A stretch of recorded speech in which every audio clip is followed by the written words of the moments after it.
Welcome back दोस्तों। तो आज अभी ये जो लास्ट सेशन है ना, उसमें हम बहुत ही, ये सेशन छोटा रहेगा वैसे तो, बट बहुत ही इंपॉर्टेंट सेशन है जिसमें 5 मार्क आपको कंपलसरी आपके बोर्ड एग्जाम में आपके फिक्स हो जाएंगे। डिस्टिंग्विश करके एक क्वेश्चन आता है, वन ऑफ द क्वेश्चन आपके बोर्ड एग्जाम पेपर का रहेगा, डिस्टिंग्विश बिटवीन। और पहले चैप्टर में एक ही डिस्टिंग्विश दिया है, क्या? Fix capital versus working capital. तो ये हम समझेंगे और अगले 10 मिनट में आपका ये डिस्टिंग्विश में लर्न करा के दे दूंगा आपको, ठीक है। तो कंसेप्चुअल अंडरस्टैंडिंग तो हो ही गई प्रीवियस सेशन में, अब ये समझेंगे और ये बहुत इंपॉर्टेंट है। तो भले सेशन छोटा होगा लेकिन ये कंसेप्ट का अपने आप में एक इंपॉर्टेंस है सर। चलो ध्यान दो। फर्स्ट देखो लिखना कैसे, सबसे पहले तो ये याद रखो दोस्तों, आपको पहले पॉइंट लिखना है कि कौन से बेसिस पे आप डिफरेंशिएट कर रहे हो इन दोनों पॉइंट को।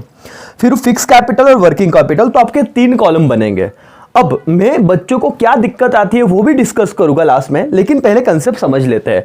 सबसे पहला पॉइंट लिखोगे आप मीनिंग का। किसका? Meaning. Yes, what do you mean by fix capital? So fix capital refer to any kind of physical asset, it is called that is fix asset.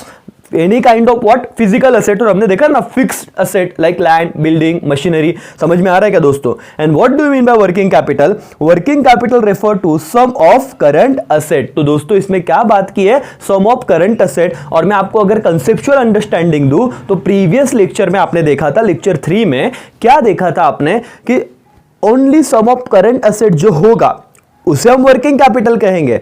लेकिन उसमें अगर मैंने पूछा, मतलब it is called gross working capital, right ना। और net working capital क्या होगा? Current asset minus current liability. तो आपको अगर वर्किंग कैपिटल लिखना है तो ये लैंग्वेज कैसे याद रहेगी? कुछ भी लिख के नहीं चलेगा। क्या लिखोगे? Working capital refer to sum of what? Current assets, इतना लिख देना, राइट सर। दूसरा, नेचर क्या है? Fix capital in business is in the business is almost is what? Permanently, वो परमानेंट रहेगा। वेयर इज वर्किंग कैपिटल ये सर्कुलेटिंग कैपिटल रहेगा, इट्स कीप चेंजिंग। तो नेचर में क्या लिखोगे? फिक्स कैपिटल, जो मैंने आपको बिल्डिंग दिखाया था, राइट, मशीनरी दिखाया था, वो फिक्स्ड इन नेचर है। हमारा स्टूडियो फिक्स्ड इन नेचर है। What do you mean by working capital? Working capital एक सर्कुलेटिंग कैपिटल होता है जो चेंज होते रहता है। कभी डेटर ने पैसे दे दिए, नए डेटर क्रिएट हो गए। समझ में आ रहा है? बराबर कि नहीं? 1 महीने में जिसने पैसे उधार लिया था वो अपने पैसे लौटाए गए तो डेटर कम हो गए, मैंने और उधार पे दिया तो डेटर बढ़ गए। Current capital. Point is what? Second, nature से क्या बोलोगे? Fix capital is what? Almost permanent in nature, where as working capital is what? Fluctuating या सर्कुलेटिंग इन नेचर आप कह सकते हो। पर्पस क्या है? Fix capital it is invested in fix assets such as land, building, equipment etcetera. तो मैं बोलूँ एग्जाम्पल दिया है ये सब, राइट ना, कि purpose it is invested in fix assets such as what? Land, building, equipment. And working capital is invested in short term assets such as cash account, receivable, inventory. तो जो P&L का होता है ना, वहां पे मतलब आप बैलेंस शीट के असेट साइड को, डेटर्स हो गए, बिल्स रिसीवेबल हो गए, तो ये किसका एग्जांपल लिख देने का? वर्किंग कैपिटल का। और पर्पस इस पॉइंट में लिखना है सर आपको। पहले तो मुझे बताओ, चलो 3 पॉइंट हो गए। मीनिंग में क्या देखा हमने? फिक्स असेट, और यहाँ पे करंट असेट की बात की। अगर मैं एक वर्ड में याद रखना चाहूँ तो नेचर में क्या है? Fix capital is your permanent nature, where as this is circulating और व्हाट? Changing in nature. किस चेंजिंग? फिर पर्पस में एग्जांपल लिखोगे, लैंड, बिल्डिंग वगैरह वगैरह वहां पे फिक्स असेट के। और यहां पे क्या एग्जांपल लिखोगे? पर्पस में कैश हो गया, बिल्स रिसीवेबल हो गया, ये सब एग्जांपल लिखने। चलो 50% आंसर तुम्हारा लर्न। नेक्स्ट 50% सोर्सेस क्या है? Fix capital funding can come from selling shares, debenture, bonds, long term loans etcetera, where is working capital can be funded with short term loans, deposit, trade credit etcetera. अब मुझे इसके बारे में आपको ना ये लेक्चर प्रॉपर रिकॉर्ड करने वाला हूं मैं। शेयर्स, डिबेंचर्स, उसके बाद क्या क्या है? बॉन्ड्स और लॉन्ग टर्म लोन। एक शब्द से पकड़ लेना वहां पे, लॉन्ग टर्म लोन। आपको बेटा एक चीज तो पता है कि फिक्स असेट में हेवी ह्यूज इन्वेस्टमेंट होता है, तो पैसा भी ज्यादा लगेगा, राइट।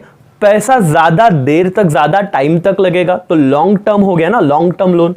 सिर्फ शेयर्स, डिबेंचर और डिपॉजिट और लॉन्ग टर्म लोन याद रखना। वेयर इज वर्किंग कैपिटल में कम पैसे लगते हैं, राइट, शॉर्ट पीरियड्स के लिए। तो इसीलिए वहां पे क्या आया है? देखो, short term loans, deposits and what? Trade credits, right. तो सॉरी, फिक्स कैपिटल में डिपॉजिट्स नहीं था, वेयर इज वर्किंग कैपिटल में क्या है? डिपॉजिट्स है। क्या देखा फिक्स कैपिटल में? याद रखना शेयर्स। इसके लिए प्रॉपर मैं लेक्चर रिकॉर्ड करने वाला हूं। शेयर्स, डिबेंचर क्या है, और सेकंड चैप्टर में यही सारी चीजें समझाइए। शेयर्स, डिबेंचर, फिर bonds, long term what? Long term loans etcetera. तो ये कहा आएगा? कहाँ आएगा? फिक्स कैपिटल में। और वर्किंग कैपिटल में फंड कहाँ से रेस करोगे? शॉर्ट टर्म लोन हो गया, डिपॉजिट्स हो गया, उसके बाद क्या हो गया? Trade credit. ट्रेड क्रेडिट मतलब उधार बोल सकता हूँ मैं, राइट सर। चलो आगे, ऑब्जेक्टिव ऑफ इन्वेस्टर, जो बंदा इन्वेस्ट करता है फिक्स कैपिटल में, क्यों ये शेयर होल्डर वगैरह क्यों इन्वेस्ट करेंगे? Investor invest money in fix capital hoping make future profit. तो इन्हें कौन सा प्रॉफिट चाहिए फिक्स कैपिटल में? Future profit. Where is working capital में क्या चाहिए? Immediate profit. ये दो वर्ड याद रखना, इमीडिएट रिटर्न। क्या? Objective of investor what? Future profit. कहा? फिक्स कैपिटल में। Fix capital, F for future, याद रखना। Objective what? Fix capital, F for future. तो फ्यूचर प्रॉफिट के लिए अभी कोई घाई नहीं है, बहुत पैसा है, फ्यूचर में बड़ा रिटर्न मिलेगा, तो हमको इमीडिएट कैश नहीं चाहिए। ये ऑब्जेक्टिव इन्वेस्टर का कौन से कैपिटल में रहेगा? फिक्स कैपिटल में। लेकिन इमीडिएट रिटर्न चाहिए, ऑब्जेक्टिव कहां रहेगा? वर्किंग कैपिटल में। एंड लास्ट पॉइंट बेटा, रिस्क। रिस्क कहां पे ज्यादा रहेगा? Investment in fix capital implies more risk, where is investment in working capital implies less risk. तो high risk in fix capital, low risk in working capital. तो कितने point हो गए? 6। अब मैं आपको मेमोरी टेक्निक से लर्न करा देता हूं कि ये पॉइंट कैसे याद रखने हैं। इसका मेमोरी टेक्निक ये है, MNS रोप। सर MNS क्या? महाराष्ट्र नवनिर्माण सेना, याद रखने का एक पॉलिटिकल पार्टी है, राइट। MNS रोप, MNS रोप। एम से क्या लिखोगे? मीनिंग। मीनिंग में क्या पॉइंट था सर? फटाफट रिवाइज करते हैं, फिक्स असेट और करंट असेट। एन से क्या था? एन से बोलो नेचर।